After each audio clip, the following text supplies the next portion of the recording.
Máme pripravené kyvadlo a keď ho rozkmitáme, tak vykonáva kmitavý pohyb.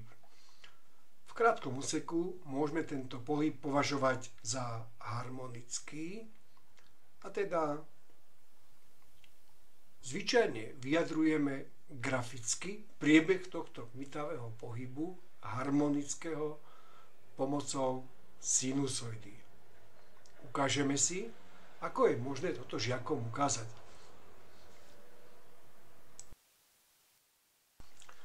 Pomôcky použité pri experimente sú svetlocitlivá fólia a laserové ukazovatko alebo laser. My používame modrý laser, na ktorý naša svetlocitlivá fólia pekne reaguje. A teda môžeme naozaj týmto laserom na fóliu písať. Ovšem, to, čo na fóliu nakreslíme, po krátkom okamihu zmizne. Prečo? To nie je predmetom dnešnej témy.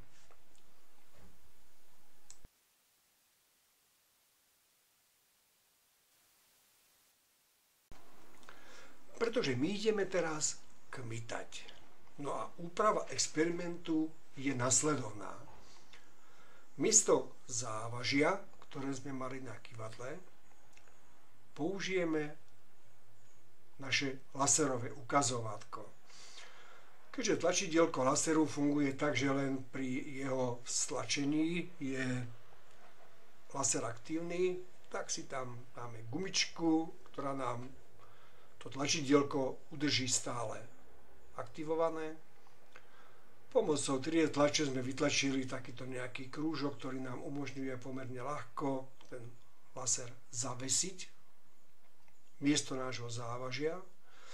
No a máme teda pripravené kyvadlo, ktoré ako závažie má laser. Takisto ho môžeme rozkmitať. Takisto môžeme jeho kmitanie považovať v určitom krátkom úseku za harmonické a teda sinusové.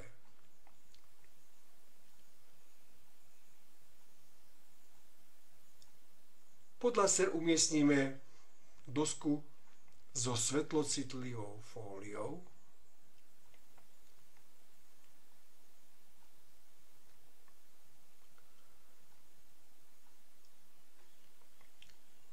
Tlačítko laseru zatlačíme a fixujeme pomocou gumičky.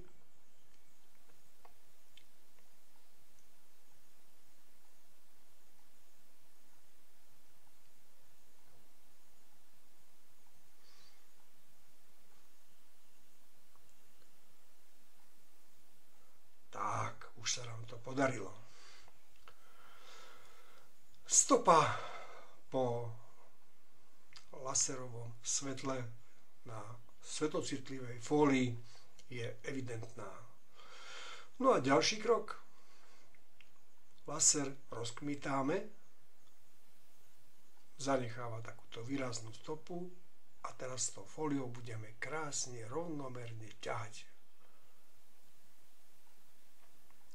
Že nám to vykreslilo sinusovku, je to evidentne vidieť.